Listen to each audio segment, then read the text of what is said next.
Toronto sounded strange before the match even found its shape. A city holding its breath under the roof of its own expectation. Canada walked onto home soil, surrounded by red shirts, hard lights, cameras, and faces that had waited too long for one clean night. Behind them stood years of unfinished business, years of leaving the biggest stage with empty hands and careful explanations. Almost. That word followed Canadian football like a stain that never washed out. Almost brave, almost ready, almost remembered. Against Bosnia and Herzegovina, it returned again, in the stands, in the silence between passes, in the way every touch felt heavier than it should. When the anthem faded, the stadium still felt unresolved, a door half open, a wound half closed. Canada came into that night looking for something smaller than glory and heavier than pride. They needed proof, something real, something that could finally drag them out from under the shadow of almost. One more empty night would have sounded too familiar. The opening minutes felt tight, cold, crowded. Every Canadian touch carried a little too much urgency, like the ball had become heavier under the lights. Bosnia looked calmer inside the noise, almost disturbingly calm, moving through the early pressure without letting the stadium enter their bloodstream. Canada moved fast, with hunger in their legs and panic hiding underneath it. A pass arrived half a second late, a run bent too wide. A chance appeared, then disappeared before the crowd could believe in it. That old Canadian pain started breathing again. The score was still level, but the feeling had already begun to rot. Grass, white lines, the edge of the box. Everything looked like part of a trap. Canada kept knocking, the door stayed shut, and the crowd began to recognize the shape of it. A promise cracking before it had fully been born. The kind of night where hope arrives first, and dread quietly takes the seat beside it. Nobody wanted to say it early, but the pattern had already entered the room. Then Bosnia struck. Jovo Lukic rose into the moment and sent the ball into Canada's net. The stadium froze. That was worse than silence. Hands stayed in the air too long. Mouths stayed open without sound. The noise got trapped somewhere in the throat, caught between disbelief and the old fear that this was happening again. Canadian players looked toward each other as if an old file had just been reopened. One Bosnian chance, one clean wound, one cold number on the board. Bosnia had no need to scream. The goal had already done it. Canada had carried hope into the night, and suddenly that hope had weight again. Almost was no longer a word. It had a body now.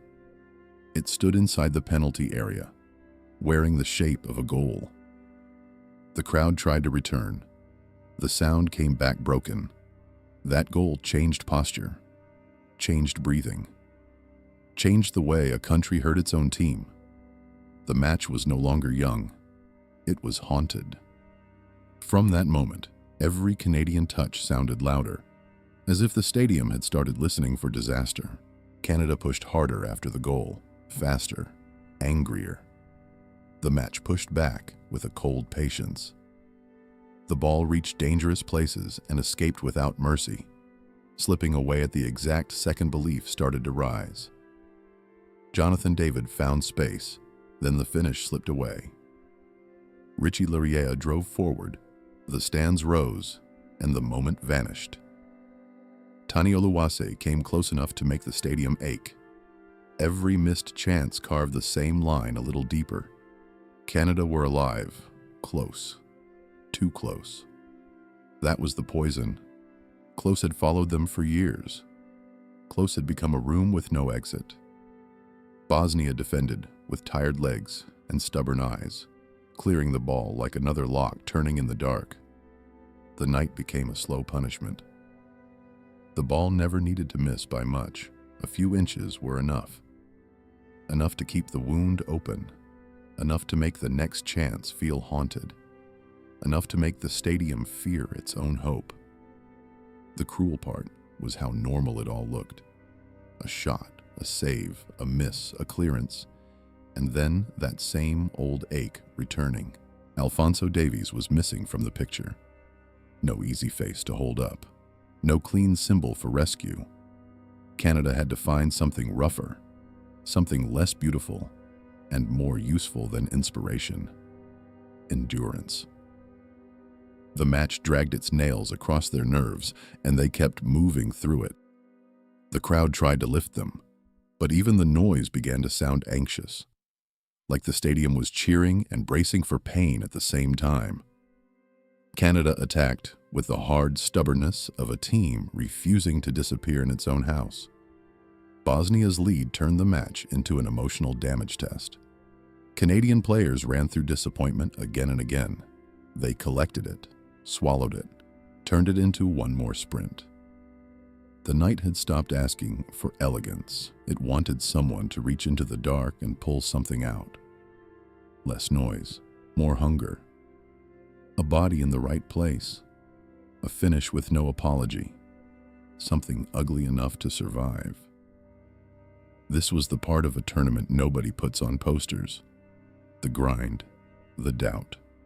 The refusal to fold when the story starts turning against you. Then the bench moved.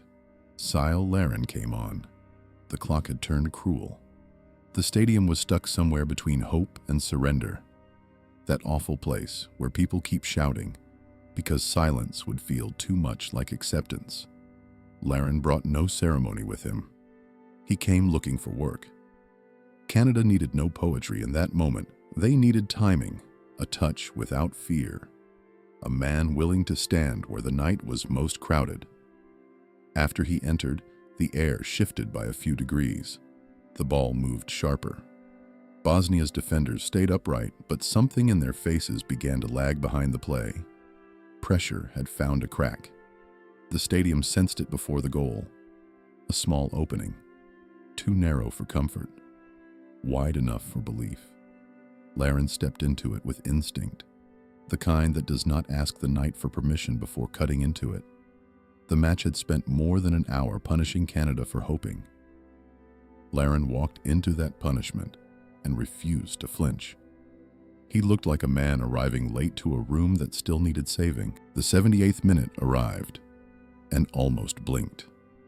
The ball moved into the crowded heart of the box, that dirty, breathless place where matches are either saved or buried. Bodies closed in. The space disappeared. The night seemed to hold its breath one final time. Larin was there. The strike came. The line was crossed. Toronto broke open. This was release after years of clenched teeth.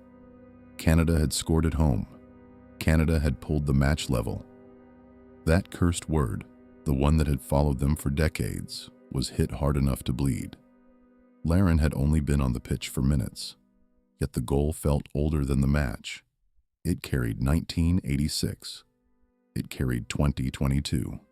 It carried empty nights, missed chances, and all those careful explanations after defeat. One finish cut through all of it. The stadium exhaled something it had been holding for generations. Rough around the edges, late in the night, and necessary in a way no speech could ever be. A goal with dirt under its nails. No speech could have carried that much weight. Only the ball crossing the line could do it. After the equalizer, the stadium changed. The same stands that had trembled earlier now sounded dangerous. The noise sharpened. The air thickened. Canada wanted more, and for a few minutes, even the draw felt too small for the emotion inside the building. Bosnia were pushed backward, tired and cornered, defending inside a storm that had finally found its voice. The second goal never came. That absence stayed on the night like a bruise. Canada escaped the worst ending, yet the cleanest ending remained out of reach. The final minutes were hunger and fear twisted together. Every Canadian attack looked ready to tear history open. Every Bosnian clearance pulled the door halfway shut again. When the whistle came, there was no complete explosion. What arrived was smaller than victory, heavier than comfort, and sharp enough to leave proof behind. History sometimes moves without roaring. Sometimes it only shifts an inch, and that inch changes everything. Canada did not get the perfect night. They got the kind that leaves a mark. At full time, the scoreboard read 1-1. For many countries, a draw disappears quickly into the table. For Canada, it carried weight. Their first Men's World Cup point came through pressure, missed chances, a goal conceded, a late substitution, and one finish dragged back from the edge. The players stood on the pitch with faces that understood the moment. They had cracked something quiet. The curse of almost survived the night, but it left wounded, publicly. That matters. Some football nations need trophies to change the air around them. Canada needed 1 point before the old silence could return. That late goal turned a hidden scar outward. The dressing room would not be filled with easy satisfaction. It would be awake, alert, like something buried under the floor had finally started breathing. Nobody in that room could pretend the job was finished, but nobody could say the old story had survived untouched either. Canada escaped almost once. Now almost knows where to find them. The point is alive now, and the living things can be hunted,